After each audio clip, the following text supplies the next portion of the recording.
Hello दोस्तों, कैसे हैं आप लोग। आप सभी अच्छे होंगे। आप सभी की तैयारी अच्छी चल रही होगी।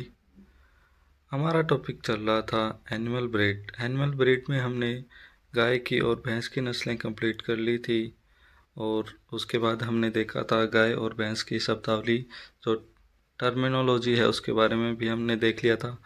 आज हम बात करेंगे बकरी की जमुनापुरी नस्ल के बारे में। वीडियो को अंत तक जरूर देखें। सभी इम्पोर्टेंट पॉइंट है जो परीक्षा की दृष्टि से इम्पोर्टेंट है, जो परीक्षा में आने वाले पॉइंट है उनके बारे में हम चर्चा करेंगे। और जो भी भाई हमारे चैनल पर नए आए हैं वो प्लीज़ सब्सक्राइब कर लें और बेल आइकन को ज़रूर प्रेस करें। तो चलो वीडियो स्टार्ट करते हैं। सबसे पहले हम देखते हैं जमुनापुरी नस्ल है उसकी उत्पत्ति कहाँ से होती है। तो जमुनापुरी नस्ल है उसकी उत्पत्ति है उत्तर प्रदेश के इटावा ज़िले से मानी जाती है। यानी जो जमुनापुरी है उसकी जो उत्पत्ति है, जन्म स्थान है, वो उत्तर प्रदेश के इटावा ज़िले से है। उसके बाद हम देखेंगे जो जमुनापुरी नस्ल है वह राजस्थान में कहाँ कहाँ पाई जाती है। तो हम देखते हैं जो जमुनापुरी नस्ल है राजस्थान में है भरतपुर, धौलपुर, जो यूपी के यानी उत्तर प्रदेश के जो पास जो सीमावर्ती क्षेत्र हैं भरतपुर, धौलपुर, वहाँ ये जमुनापुरी नस्ल पाई जाती है। उसके बाद हम देखते हैं कि जमुनापुरी नस्ल जो है यमुना नदी के किनारे होने के कारण इसका नाम जमुनापुरी पड़ा। यानी इसका नाम जमुनापुरी क्यों पड़ा, क्योंकि यह यमुना नदी के किनारे पाए जाने के कारण जमुनापुरी नाम पड़ा। उसके बाद हम देखते हैं तो जमुनापुरी नस्ल की जो रंग है वो कैसा है। जमुनापुरी का जो रंग है वो सफ़ेद व भूरे काले रंग के धब्बे का मिश्रण है। यानी सफ़ेद में जो भूरे धब्बे पाए जाते हैं, यानी वैसे सफ़ेद होती है पूरी और उसके अंदर जो भूरे काले धब्बे मिश्रण पाया जाता है, ये इसका रंग है। इसमें इम्पोर्टेंट पॉइंट है कि इसका जमुनापुरी नाम क्यों पड़ा, क्योंकि यह यमुना नदी के किनारे पाई जाती है, इसके लिए इसका नाम जमुनापुरी पड़ा। और इसकी उत्पत्ति है उत्तर प्रदेश के इटावा ज़िले से मानी जाती है और राजस्थान में यह है भरतपुर, धौलपुर के आसपास के क्षेत्र में जमुनापुरी नस्ल पाई जाती है। और उसका रंग है वो सफ़ेद व भूरे काले रंग के धब्बे का मिश्रण है। यानी सफ़ेद है और उसके अंदर जो है भूरे काले रंग के धब्बे पाए जाते हैं।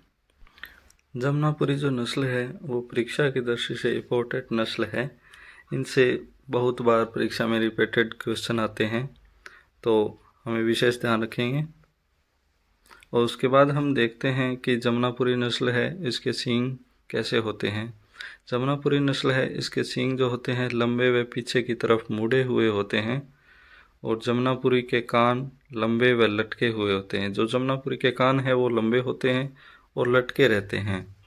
उसके बाद हम देखेंगे अगला पॉइंट कि जमुनापुरी नस्ल की जो टांगें लंबी व पीछे के पैरों पर लंबे बाल होते हैं, जिसे फीदर्ड कहते हैं। यानी जो पीछे की जो टांगें हैं, जो पैर है पीछे की जमुनापुरी नस्ल के जो पीछे के पैर हैं, उन पैरों पर लंबे बाल पाए जाते हैं। यानी लंबे बाल अन्य जो शरीर के ऊपर बाल हैं उनसे ज़्यादा लंबे जो पीछे के पैर हैं उस पे लंबे बाल पाए जाते हैं, जिसे फीदर्ड कहा जाता है। यह इंपॉर्टेंट पॉइंट है, परीक्षा इधर से बहुत बार पूछा गया है कि किस बकरी की नस्ल के पीछे के पैरों पर फीदर्ड पाया जाता है, यानी लंबे बाल पाए जाते हैं। या ऐसे पूछ ले कि फीदर्ड किसे कहते हैं, तो ऐसे पूछ सकते हैं। तो हम कह देंगे कि जमुनापुरी जो नस्ल है उसके पीछे के पैरों पर लंबे बाल होते हैं, जिसे फीदर्ड कहा जाता है। और अगला पॉइंट है कि जमुनापुरी नस्ल का जो नाक है वो कैसा होता है, तो इसे हम कहते हैं तोतापुरी नाक, यानी रोमन नोज, या इसे कहते हैं तोतापुरी नस्ल। यानी तोते के समान होते हैं जो इसका नाक होता है। तोते की जैसे चोंच होती है ना, वैसे इसका नाक होता है, तो इसे हम तोतापुरी नस्ल भी कहते हैं। ये बहुत इंपॉर्टेंट पॉइंट है दो। एक तो है जो फीदर्ड किसे कहते हैं या फीदर्ड किस में पाया जाता है, ऐसे पूछ सकते हैं। और रोमन नोज किस बकरी की नस्ल का नाक है वो रोमन नोज या तोतापुरी नस्ल कहा जाता है, ऐसे पूछ सकते हैं। तो दोनों पॉइंट इंपॉर्टेंट है, विशेष ध्यान रखें।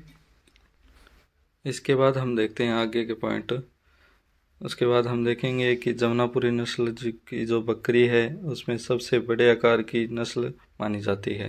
यानी बकरियों में जो सबसे बड़े आकार की जो बकरी है वो जमुनापुरी नस्ल की बकरी मानी जाती है। यह भी इम्पोर्टेंट पॉइंट है। उसके बाद हम देखते हैं कि इस बकरी की यानी इसे जमुनापुरी नस्ल की जो बकरी है इसे जादुई नस्ल भी कहा जाता है। यानी जमुनापुरी नस्ल की बकरी को जादुई नस्ल कहा जाता है। परीक्षा में पूछ ले कि जादुई नस्ल किस बकरी की नस्ल को कहा जाता है, तो हम कह देंगे जमुनापुरी नस्ल की बकरी जो है इसे जादुई नस्ल कहा जाता है। उसके बाद हम देखते हैं कि इसमें दूध उत्पादन कितना होता है, तो दूध उत्पादन 2 से 3 लीटर प्रतिदिन होता है। गाय भैंसों में तो हमने देखा था कि प्रति ब्यात, और इसमें हम देखेंगे प्रतिदिन कितना होता है। तो जमुनापुरी नस्ल के जो दूध उत्पादन है वो 2 से 3 लीटर प्रतिदिन होता है, और दूध में जो वसा है वो 3.5 से 5% होती है। दूध में वसा जो है 3.5 से 5%, लगभग गाय के दूध में जो वसा होती है लगभग उसके बराबर ही होता है। इसमें 2 पॉइंट इंपॉर्टेंट है। एक तो कि सबसे बड़े आकार की जो बकरी की नस्ल है वो कौन सी है, तो जमुनापुरी है। और किस नस्ल की बकरी को जादुई नस्ल कहा जाता है, तो हम कह देंगे जमुनापुरी नस्ल। ये हमारा आज का जमुनापुरी नस्ल थी, और आज की वीडियो में इतना ही। हम फिर मिलेंगे एक नई वीडियो के साथ। जिस भाई को हमारी वीडियो अच्छी लगी हो तो लाइक एंड सब्सक्राइब ज़रूर करें, और बेल आइकन को प्रेस करें, अपने दोस्तों के साथ शेयर भी करें। हम मिलेंगे एक नई वीडियो के साथ, तब तक के लिए जय श्री श्याम।